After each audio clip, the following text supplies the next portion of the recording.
नमस्कार, आप देख रहे हैं नेक्स्ट 9 न्यूज़। मैं हूं आपके साथ दीपक गुप्ता। जानकारी दे दे, राजस्थान की सियासी सत्ता में सचिन पायलट को मुख्यमंत्री बनाने के लिए कई बड़े नेताओं को लेकर हमने दावे किए, लेकिन अजय माकन एक ऐसा नाम है जो सारी हकीकत जानते हैं। 25 सितंबर को जो घटना घटी थी, उस समय बड़े ऑब्जर्वर के रूप में मल्लिकार्जुन खड़गे थे, भूपेश बघेल थे, लेकिन सबने चुप्पी साधे रहे। उस मामले पर किसी ने हकीकत नहीं बताई कि उस रात हुआ क्या था।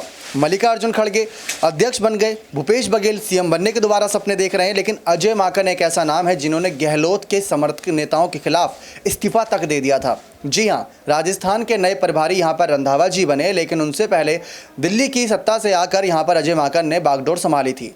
अजय माकन ने सभी सच्चाई को सबके सामने रखा था कि गहलोत के मंत्री के रहते हुए यहाँ पर सत्ता परिवर्तन हो ही नहीं सकता। आपको याद दिलाते चले, जिस तरीके से माहौल बदला था, जिस तरीके से तमाम बातें की जा रही थी, वो सब चौंका देने वाली थी। सचिन पायलट को लेकर लगातार कयास लगाए जा रहे थे, लेकिन सचिन पायलट ने हाल ही में यहाँ पर सुखजिंदर सिंह सुक्खू से मुलाकात करी, जो कि हिमाचल प्रदेश के नए मुख्यमंत्री बने। वो भी एक अलग चेहरे से आते हैं, प्रतिभा सिंह के अलग यहाँ पर कहीं ना कहीं उन्होंने ये बड़ी सीएम पद की दावेदारी हासिल करी। और दूसरा नाम यहाँ पर बात करें, उन्होंने मुलाकात करी अजय माकन से। कांग्रेस महाधिवेशन के दौरान जब ये मुलाकात हुई तो इसकी चर्चा दिल्ली तक हो रही है कि आखिर ये सब चल क्या रहा है, और उसी को लेकर तमाम बातें भी अब कयासों के बाजार में गर्म हो रही है कि कहीं अजय माकन ने अब दोबारा से चुनाव से ठीक पहले अगर सच्चाई बताना शुरू कर दिया गहलोत का, तो ये कड़वी हकीकत सबके सामने आएगी और पायलट का मुख्यमंत्री बनना तय होगा।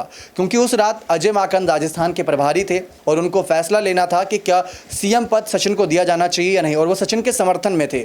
उन्होंने सचिन पायलट के इस्तीफे को यहाँ पर तमाम बातों को गद्दारी, बगावती नेताओं को सबको झुटलाते हुए ये कहा कि अब गहलोत समर्थकों की कई हद तक ज़्यादा गलती है।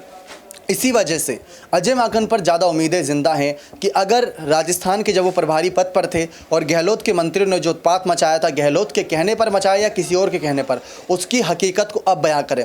क्योंकि किसी निर्दोष को उसके बड़े पद से दूर किया जा रहा है। गहलोत को हम बुरा नहीं ठहरा रहे, गहलोत के खिलाफ हम बात नहीं कर रहे, हम बात कर रहे हैं एक ऐसे युवा नेता के समर्थन में जिसको उसका हक मिलना चाहिए। क्योंकि हम भी जानना चाहते हैं कि अगर सचिन पायलट राजस्थान की सत्ता पर राज करते, मुख्यमंत्री बनते, तो कम उम्र के मुख्यमंत्री तो बनते ही बनते, लेकिन इसके बाद जिस तरीके से वो सत्ता चलाते वो देखना दिलचस्प होता। क्योंकि ये आर्मी से भी जुड़े हुए हैं, इनके पिता पायलट रह चुके हैं इंडियन आर्मी में, तो वहाँ से ये सारी चीज़ें, एक देशभक्ति की भावना, राजस्थान की सत्ता के लिए क्या कदम उठाते, ये सब देखना दिलचस्प होता। जैसे अरविंद केजरीवाल ने दिल्ली की कायाकल्प करने के लिए कई सारे फैसले लिए, ठीक उसी तरीके से सचिन पायलट का नाम भी आज सामने आता है। लेकिन अजय माकन के खुलासे करने जरूरी हैं, अजय माकन के बयान जरूरी हैं, और वो ऐसे समय पर बहुत ज़्यादा अहम भूमिका निभाते हैं कि आगे कैसे सत्ता का बड़ा यहाँ पर परिवर्तन होता नजर आएगा, सत्ता का खेल खेला जाएगा। लेकिन अजय माकन पर सारी उम्मीदें टिकी हैं। लेकिन आपको क्या लगता है कि चुनाव से पहले सचिन पायलट को सीएम पद मिलना चाहिए या नहीं? अपनी राय कमेंट सेक्शन में जोड़ दीजिएगा। बहुत बहुत धन्यवाद।